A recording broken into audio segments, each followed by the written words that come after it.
সুন্নতের লগে দেখা নাই, নাম লইয়া বইয়া রইছে সুন্নি।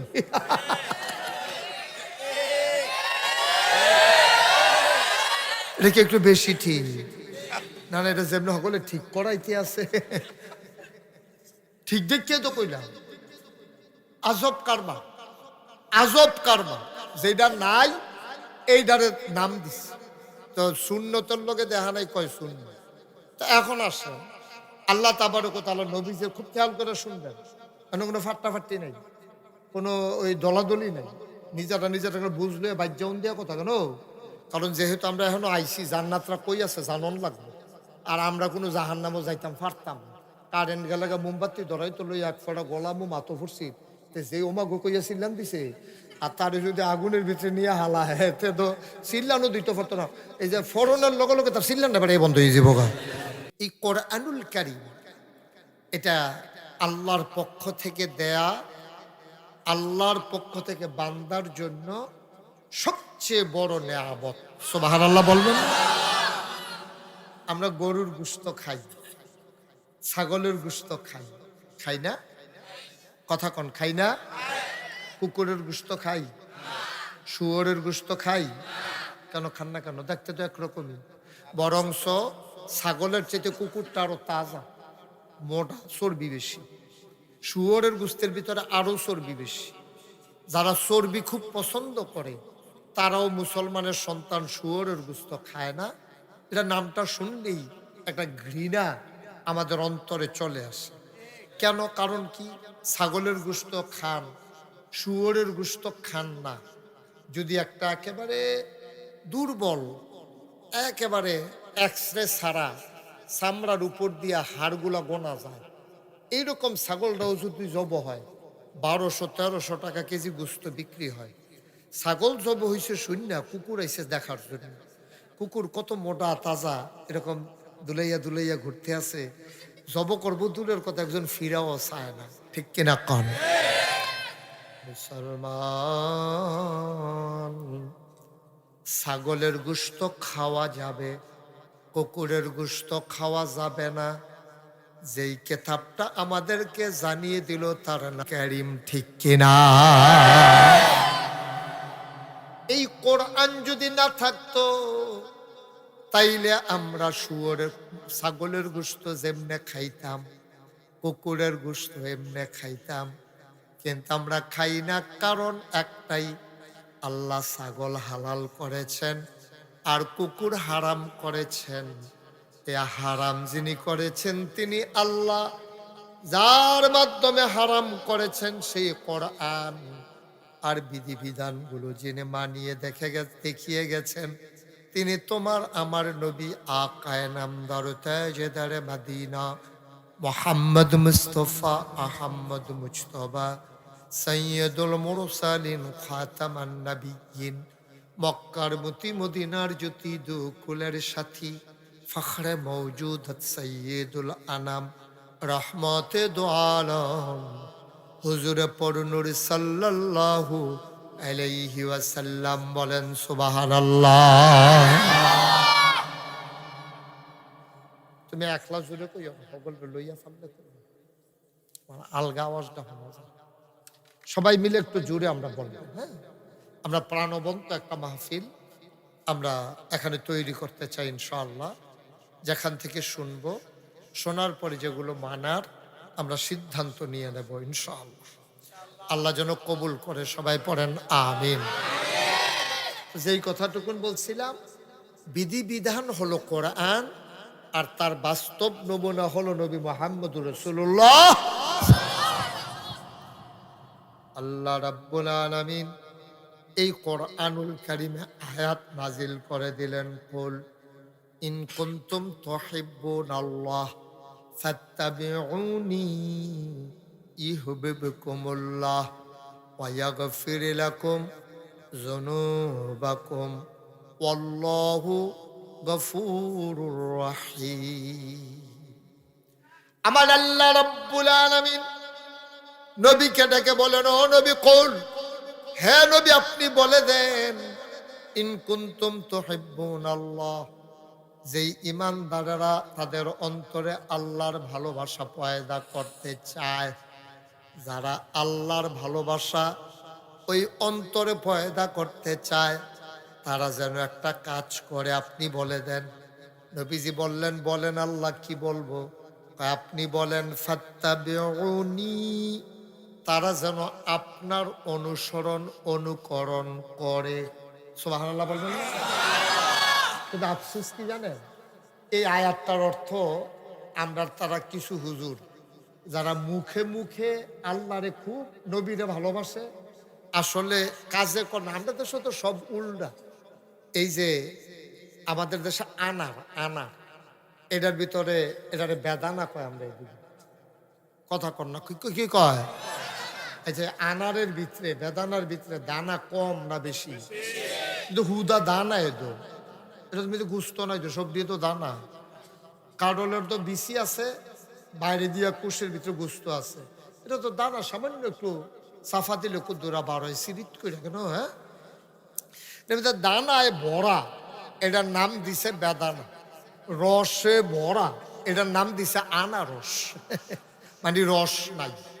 হুজুর খেয়াল করছেন না বিষয়টা? দানায় ভরা, এটার নাম দিছে বেদানা, মানে দানা নাই। বে মানে কি নাই, বেদানা মানে দানা ছাড়া। আনারস, আনা মানে নাই, রস, রস নাই। এটা কাটতে সময় যে রস পড়া শুরু হয়, খাওয়া পর্যন্ত রস আর রসে গেল, এটার নাম দিছে আনারস। এই উল্টা যে এই বাংলাদেশে ইসলামটা একটু উল্টো হইয়া গেছে গা। সুন্নতের লগে দেখা নাই, নাম লইয়া বইয়া রইছে সুন্নি।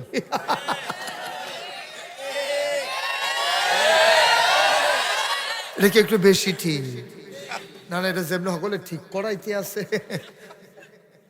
ঠিক দেখিয়ে তো কইলাম।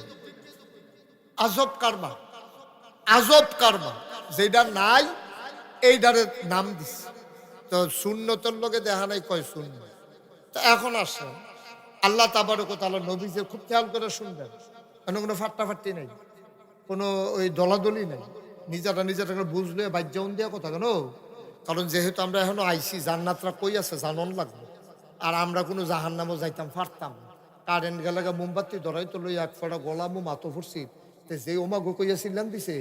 আর তারে যদি আগুনের ভিতরে নিয়ে হালা হেতে তো চিল্লানো দিতে পারতো না। এই যে ফোড়নের লগে লগে তার চিল্লান না এই বন্ধ হয়ে যাবো গা, ঠিক রে? শুধু আমরা কোনো জাহান্নামও থাকতাম পারতাম না, এটা চিন্তা করেও লাভ নাই। তইলে জান্নাতে যাওয়ান লাগবো, ঠিক নিও? তাইলে যেহেতু জান্নাত যাওয়ার লাগবো, জান্নাতরা কই আছে এটা থিতাইলেই তৈব। আর যাইতে হইলে কি করতে হইব এটা বুঝ করে সেটা সকাল থেকে এই কাম করতে হইব। একদিন পট করে আপনি মরে যাবেন, মসজিদের মিনার থেকে ঘোষণা আসবে ঘুলখান নিবাসী জনাব আব্দুল কুদ্দুস দুনিয়া থেকে বিদায় হইছে। উনি এই কথা শোনার পরে সবাই দৌড়াই আসবে, কাফন পরাইয়া দাফন করে দেবে মাটির কবরে। সবাই দেখবে মাটির কবর। আব্দুল কুদ্দুস এমন একটা জিন্দেগি করে যাওয়া লাগবে যেন উনি গিয়া দেখে মাটির কবর মাটি নাই, মাটির কবর জান্নাতের টুকরা হয়ে গেছে, ঠিক কিনা? আপনার একটা জিন্দেগির দরকার আছে নাকি নাই? উনি যে উঠটা যেতে আছে কুদ্দুসে মরে যেতেছে, আমার এনে আবার দৈরাল্লায় ফরে দিয়া বাইর যে গিয়ে এই ডে বাল্লা কই যা। হ্যাঁ, কি তা করে ও রাস্তা আগাইয়া রাখছে, মাহফিল শেষ হইলে যেন গৈরান দিয়ে হেগুল ফরে যেতেও পারে। কত চালাক হইছে আমরা তারা। আপনি যেহেন তো উঠটা গেছেন, হ্যাঁ নয়ান ও যেহেন তো উঠতে গেছেন, হ্যাঁ নয়ান আপনি জায়গাটা খালি ফিরে রইছ হন আইব না, আইতো না। তারপরে তো গৈরান দিয়ে বাইরে ফিরে যাবো, তো নমুনা খারাপ তো তোর সাইয়ারা হিসেবে রে ওটা ওটি বন্ধ। এটা তো কথাই হইলো উডন নাই। তারপরে উডন নাই এর ভিতরে দিয়ে উঠতে গেছে গাড়িটা কি তা করো? আমিন বলো, জোরে বলো। আবার আল্লাহ কয় কুল হে রাসূল আপনি বলেন ইন কুনতুম তুহিব্বুনাল্লাহ, যারা আল্লাহকে ভালোবাসতে চায় তারা চায়নি আগে জিগান। তাহলে আমিও আপনারা জিগাইতে আছি, আজ আপনারা কি আল্লাহকে ভালোবাসতে চান? সবাই বুঝ করে কইেন, নইলে নাকি বাইতে বুঝ যাইবেন নাকি? আচ্ছা, তাইলে আল্লাহকে আমরা কি ভালোবাসতে চাই? মাশাআল্লাহ মাশাআল্লাহ। আল্লাহ ওই দুইটারে বয়াইলেন না, দুজন বয়ালাও আইও। হ্যাঁ আমিন কর, হাত নামান। আল্লাহ দেখছেন আমরা যে ভালোবাসতাম চাই। এখন আপনি যে ভালোবাসতে চান এটা তো আল্লাহর ওইসে বিপদ। আল্লাহর তো সাংঘাতিক বিপদ হইলো আপনার লইয়া। আপনি ভালোবাসতেন চান, কিন্তু কি হইলে ভালোবাসা যাবে এই প্রেসক্রিপশন আল্লাহ দিতে আছে। যদি কোন যে না হুজুর আমরা আল্লাহরে ভালোবাসতাম না, তাহলে এই ওয়াজের দরকার নেই, আমি অন্য ওয়াজ করে আল্লাহরে ভালোবাসতেন চান। এটা কি সবাই ঠান্ডা মাথায় চিন্তা ভাবনা করে কইছে? তা আমিন কর। এবার আল্লাহ কয় তাহলে একটা কাম করেন নবী, ও নবী আপনি কন ফাত্তাবিউনি, তারা যেন আপনার অনুসরণ অনুকরণ করে। আমরা দেশে অনেকে এটার অর্থ করে কি তা আল্লাহকে ভালোবাসতে চাইলে নবীকে ভালোবাসে। এটা কই পাইছে? আমি অনেকভাবে তালাশ করছি, অনেক ঘুরে গেলে চাইছি, এটা কোন যায়নি না, এটা কোন যেত, এটা হইছে না, অর্থই হইছে না। যদি আল্লাহকে ভালোবাসতে চান নবীর অনুসরণ অনুকরণ করবেন। তবে এখন একটা সিহন কথা আছে, অনুসরণ অনুকরণ করা তখনই করা যায় যখন মানুষ একজন আরেকজনকে ভালোবাসে। সুবহানাল্লাহ কইতেন না? আপনার অন্তরে যদি নবীর প্রতি ভালোবাসা না থাকে তাইলে কিন্তু আপনি নবীর অনুসরণ অনুকরণ করতে পারবেন না। আর ভালোবাসা এমন একটা জিনিস, এটা কোনো আইটাইটা কনের জিনিস না যে তার বউয়েরা ভালোবাসে তে কোনো আইটাইটা দহনো করে না। আমি তোর ভাবিরে যেই ভালোবাসি, তারপরে আমি আমার ফুতেরে যেই ভালোবাসি, আমি আমার আব্বারে ভালোবাসি, এটা হলো প্রমাণের জিনিস। তারপরে ভালোবাসে কেমনে বুঝন? ওই তে তার আব্বারে যেই ভালোবাসে ওই কেমনে বুঝলা? তে ছোটো মানুষের মতো এবারে গাটলা তাই না গরম পানি দিয়া মরাইয়া মরাইয়া গোসল করাই দেয়, এবার মুষ্টিতে কাটটা দেয়, এবার নখটি কাটটা দেয়, এবার ফাউডি টিপ্পা দেয়, তারপরে ডাক্তার দেখায়, এবার লুঙ্গিটা বেড়াইয়া ধুইয়া দেয়। তো হইলে এইটা দিয়ে বুঝা লাইছে যে এই সন্তানটা বাবাকে ভালোবাসে। কয় তে তার মারে যেই পছন্দ করে, কয় কেমনে বুঝলা? কয় সেদিন মিলাদের মধ্যে জিলাফি দিছে, তে নিজে না খাইয়া কাগজ দিয়ে ফেসাইয়া মাল লাগিয়া লই। সুবহানাল্লাহ কয় না? তো তাইলে ভালোবাসা কারে কয়? এটা হলো প্রমাণের জিনিস, এটা কোনো বলার জিনিস না। আমি আপনারে ভালোবাসি, এটা আমার কথার ভিতরে দিয়া কাজের ভিতরে দিয়ে প্রমাণ হবে আসলে আমি আপনারে ভালোবাসি কিনা, ঠিক কিনা কয়?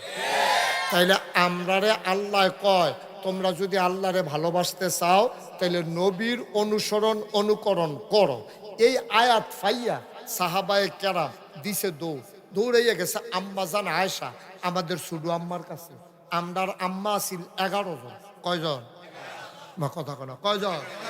11 জনের ভিতরে 2 জন নবীজি নিজের হাতে কবরে শোয়াইছে। নইছে কয়জন? আমার কথা কনা কয়জন? এই 9 জনের লগে নবী এক লগে সংসার করছে। সুবহানাল্লাহ কইতেন না?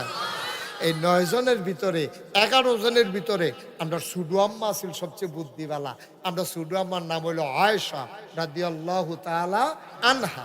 নবীজি উনারে আদর করে হুমায়রা ডাকতো। হুমায়রা, হুমায়রা অর্থ হলো লাল সুন্দর। আম্মা জান আয়েশা খুব সুন্দরী মহিলা ছিলেন, নবীজি আদর করে হুমায়রা ডাক। সুবহানাল্লাহ কইতেন না? কথা যে একটা মনে পড়ছে, এটা কি করে তা? নবীজি একদিন এশার নামাজ পড়া ঘর গেছে, আম্মা জান আয়েশার ঘর গেছে। এমন হালাতে নবীজি ছিলেন, দিন দুনিয়ার কোনো খেয়াল ছিল না।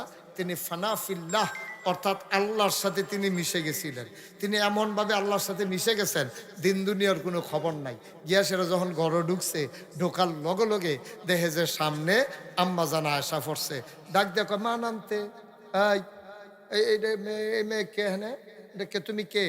জিজ্ঞেসে মান আনতে, তুমি কে? তো নবীজি আম্মা জান আয়েশা বুদ্ধিমতী মাইয়া, তো বুদ্ধিমতী মহিলা। আমরা বসুডু আম্মা সাংঘাতিক বুদ্ধি। নবীজি ওনার বুদ্ধির ব্যাপারে যেই সিহন কথা কইছে, নবীজি একদিন কয় ও তোমরা তোমাদের আম্মা আয়েশা সম্পর্কে কোনো ধারণা আসেনি? সাহাবারা কই ইয়া রাসূলুল্লাহ আপনি একটু ধারণা দিলে ভালো আছিল। কয় তরকারির ভিতরে লবণটা যেমন দরকারি, মরিচ ছাড়াও তরকারি হয় ঝাল হয় না, হলুদ ছাড়াও তরকারি হয় রং ধরে না, এরপরে গিয়া গরম মশলা ছাড়া তরকারি হয় সুবাস ছড়ায় না, কিন্তু লবণ ছাড়া যদি তরকারি হয় মুখে দেওয়া যায় না, ঠিক কিনা? না আওয়াজ হইতো না, না আওয়াজ কম, আওয়াজ কম, না না হতো না, যদি সাংঘাতিক আওয়াজ কম। এরকম একটা জায়গার ভিতরে এবারে তো মারছে না, এবারে ধুমদের এই বুঝাই হইয়া রেডি করতে আসি, ওটা ডিব্বা যেমন বইয়া রয়েছে, কি আর আওয়াজ হইতে হতো, হইতো না আওয়াজ। মারা হাবা বলা, জোরে বলো। আল্লাহর নবী কয় ও আমার সাহাবারা শোনো, তরকারির ভিতরে লবণটা যেমন দরকারি, ইসলামের ভেতরে তোমাদের আম্মা আয়েশা তেমন দরকারি। সাংঘাতিক বিষয়। পার্সোনাল যে বিষয়গুলো, স্বামী স্ত্রীর যে বিষয়গুলো, পাক না পাকের যে বিষয়গুলো, গোসল ফরজ হওয়ার যে বিষয়গুলো, সবগুলো হাদিস বর্ণনা করেছেন আম্মা জান আয়েশা। সুবহানাল্লাহ বলবেন না? তখন উনি নাই তো, ইসলামে তো নাই, হালাল হারাম নাই, ফাঁক পবিত্রতা নাই, এই খাটাসের মতো ঘুরতে থাকবেন, ডুবাইয়া গোসল করে আইবেন, দাউদকান্দির তারার মতো জিগাইলে গোসলের কয় ফরজ করবেন, সাবান গামছা লুঙ্গি, এইটাই তো করবেন। হেতান কইছে না 3 ফরজ। আমি যখন জিজ্ঞেসি কি তাই কয় সাবান গামছা লুঙ্গি। যেই ঘন ঘন কইছে মনে হয় যেন ফুরা ফার হেতে, কোনো চিন্তা কইরা কইছে না, বড়বড়াই যাতে কইয়া লাইছে। অঘোলখাড়ের মুসলমান সাহাবায়ে কেরাম এই আয়াত শোনার পরে আম্মা জান আয়েশা রাদিয়াল্লাহু তাআলা আনহার বাড়িতে গেছে, গিয়া কয় আসসালামু আলাইকুম। আম্মা জান কয় ওয়ালাইকুম আসসালাম, কি খবর বাবা, কে এখানে? আম্মা, আম্মা গো, আমরা নবীর সাহাবারা না। কই কে রে আইছো? কই কোরআন শরীফে আল্লাহ কইছে নবীর অনুসরণ অনুকরণ করতাম। আম্মা, ও আম্মা, নবী যখন আমাদের কাছে থাকে আমরা নবীর অনুসরণ অনুকরণ করি, আমরা খেয়াল করি নবী বইছে কেমনে, আমরাও বই এমনে, আমরা খেয়াল করি নবী খায় কেমনে, আমরাও খাই এমনে, আমরা খেয়াল করি নবীর আচার আচরণ কেমন, আমরা ওইটা ফলো করি। কিন্তু আল্লাহ দি কয় আল্লাহরে ভালোবাসতে হইলে নবীর অনুসরণ অনুকরণ করা লাগবে। আম্মা গো, ও আম্মা, ঘরের বাইরে যা দেখি তা তো অনুসরণ অনুকরণ করি, কিন্তু ঘরের ভেতরে আমার নবী কেমন এটা জানতে বড় মন চায়। বলো সুবহানাল্লাহ। ঘরের ভেতরে আমার নবীর আচরণ কেমন,